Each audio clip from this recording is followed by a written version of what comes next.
तो हमारा आज का टॉपिक रहेगा Newton second law of motion. लेकिन इस लॉ को करने से पहले देखो हमने एक टॉपिक किया था लीनियर मोमेंटम का। तो अगर आपने वो नहीं देखा है तो जाके पहले उसको देख लें, क्योंकि उसके बिना ये टॉपिक नहीं होगा, ठीक है। तो अगर हम बात करें लीनियर मोमेंटम की, तो लीनियर मोमेंटम में हमने पढ़ा था कि linear momentum is product of mass and velocity, और लीनियर मोमेंटम को डिनोट करते थे पी से, और फॉर्मूला आया था p is equal to m v, where M is mass and v is velocity, ठीक है। तो अब देखते हैं next Newton second law of motion. तो Newton second law of motion की अगर स्टेटमेंट की बात करें तो देखो, the time rate of change of linear momentum of a body is directly proportional to the net applied force on the body, and this change in momentum takes place in the direction of applied field। मतलब इसमें क्या बोला है, the time rate of change of linear momentum, जो linear momentum है उसका जो rate होगा, ठीक है, रेट होता है टाइम से डिवाइड, जो रेट ऑफ चेंज, जो उसमें चेंज आएगा उसका जो रेट रहेगा, वो जो आप उसमें फोर्स अप्लाई करेंगे, अप्लाइड फोर्स, उसके प्रोपोर्शनल होगा, ठीक है।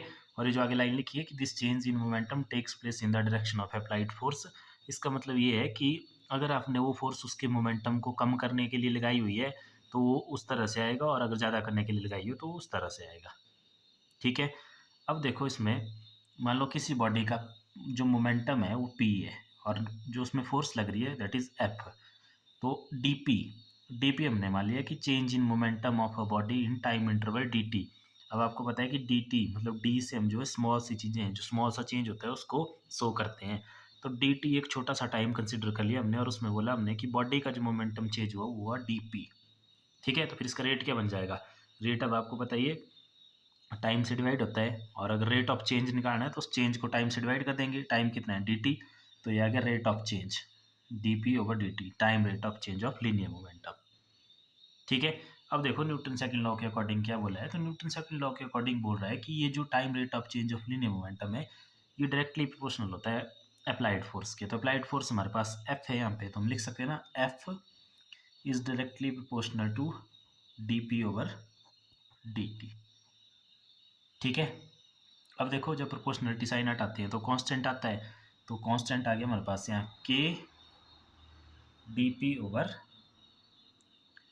डी टी, ठीक है।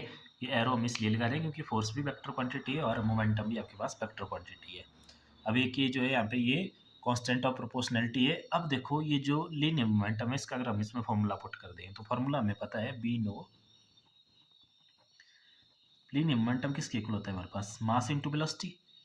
तो कर दो इस वैल्यू को पुट इसमें, तो यह जाएगा हमारे पास एफ इज इक्वल टू के D P over D T की जगह डी बाई डी टी, ऐसे ही पी की वैल्यू है सिर्फ हमारे पास एम बी, ठीक है। तो एफ इज इक्वल टू के D over D T represent करता है आपकी डिफ्रेंशिएशन को। तो अब आपको पता है कि जो कांस्टेंट चीज़ें होती है हमारे पास उनकी डिफ्रेंशिएशन नहीं होती है, जैसे कि यहाँ पे कांस्टेंट है मास, ठीक है।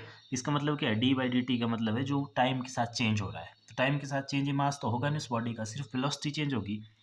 तो इसको बाहर निकाल लेंगे हम और अंदर रह जाएगा हमारे पास d by d t of v, ठीक है। तो अब देखो के एम, इसको देखो time rate of change of velocity, तो time rate of change of velocity होती है हमारे पास एक्सेलेरेशन। तो इसकी जगह हम क्या लिख सकते हैं, एक्सेलेरेशन, ठीक है। के ए एक्सेलेरेशन भी वेक्टर क्वांटिटी है तो उसके ऊपर भी एरो लगा सकते हैं हम इस तरह से, ठीक है। अब देखो नेक्स्ट, अगर हम इस के की वैल्यू को 1 मान लें, ठीक है, इफ के इज इक्वल टू 1, तो एफ क्या हो जाएगा हमारे पास, F is equal to M a, mass into acceleration. तो यहाँ से न्यूटन सेकंड लॉ से हमें एक फोर्स की नया फॉर्मूला मिल गया या एक डेफिनेशन मिल गई, that is mass into acceleration, ठीक है। तो ये है हमारे पास Newton second law of motion. तो ये वेक्टर फॉर्म में लिखा है, अगर सिर्फ हमने मैग्नीट्यूड बताना है तो हम लिख सकते हैं इसको F is equal to M A, where M is mass and A is acceleration of body, ठीक है।